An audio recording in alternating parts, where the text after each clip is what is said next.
Ever wonder what it's like to have a fight so bad with your mom that even the FBI wants to take a look? I can tell you, it's not pretty, but it's where I learned that sometimes love needs a bindi and a lot of forgiveness. During the epidemic, my old school life was boring and half with classes. I was eager to find a new direction. So in grad, I went to study in Canada. My life at school went well at first, but then there was a mental turmoil, and my life was in a rout. Eventually, the school decided to have my mom fly to Canada to take care of me. The school did not allow me to live on campus due to safety reasons, and that really got on my skin. My mom ran to the house near the school, and I was speaking to school every day. I hated school at the time. And one day, I just felt like I couldn't survive another second at that place.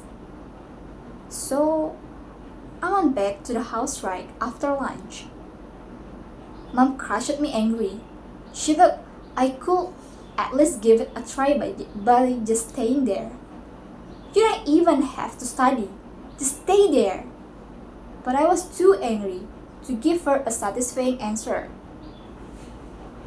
Why I became back early and she was ready to beat the crap out of me. And that's what she did.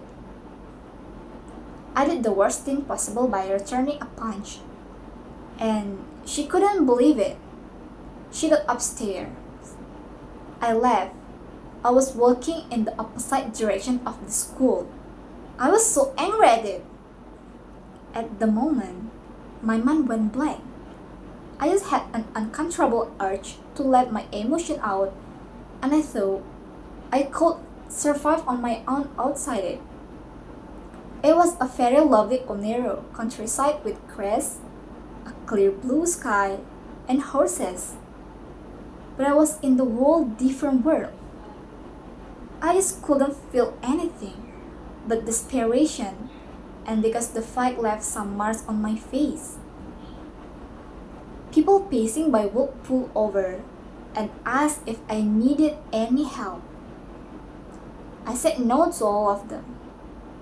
But there was this one lady who kept pulling over, and finally she stopped, off. Cut off the car and asked a bunch of questions, and she saw the school uniform I was wearing. And she said the roll call to school, so I turned back, headed home after. I got home, mom was crying. I wasn't sure how she felt, and she got hit by her aunts and found out he left them without a message, leaving both of them alone in this country.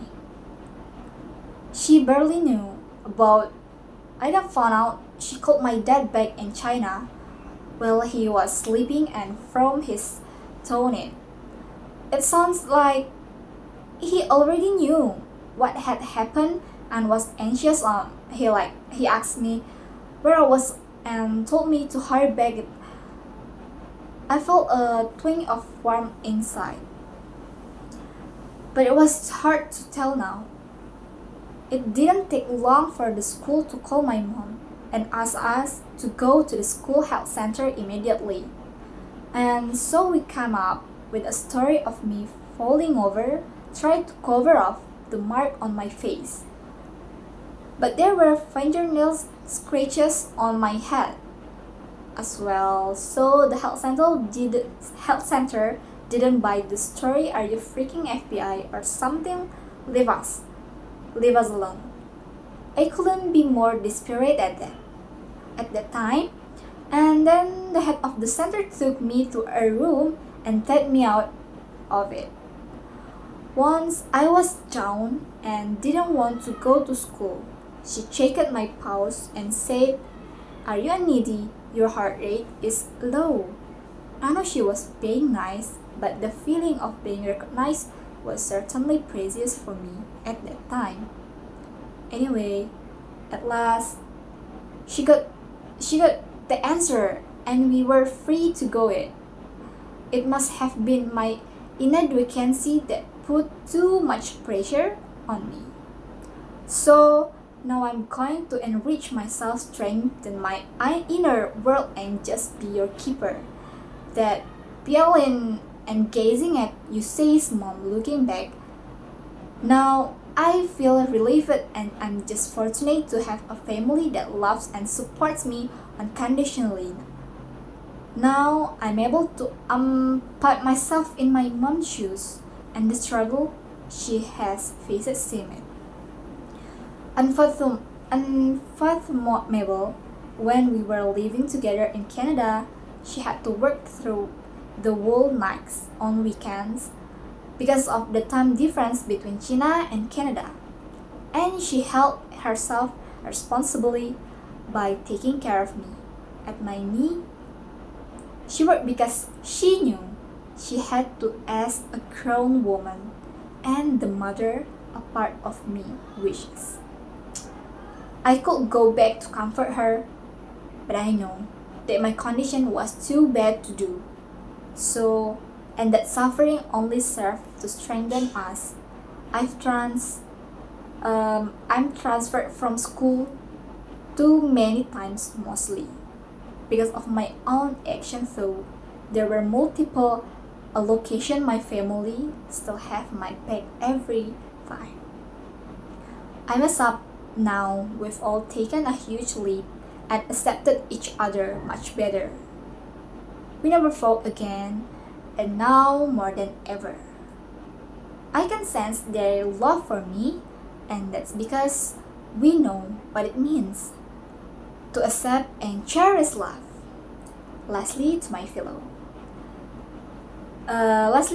fellow travelers on this journey, called life, especially those of you facing tough times, remember this: you are never alone. The people you love, even if you're lost with them.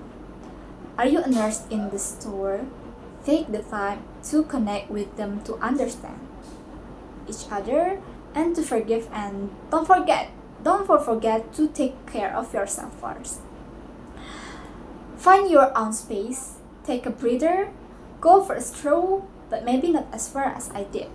So let's move on with the knowledge that struggles can make us stronger, and that love with his bend and lots of forgiveness is the most resilient force in the universe.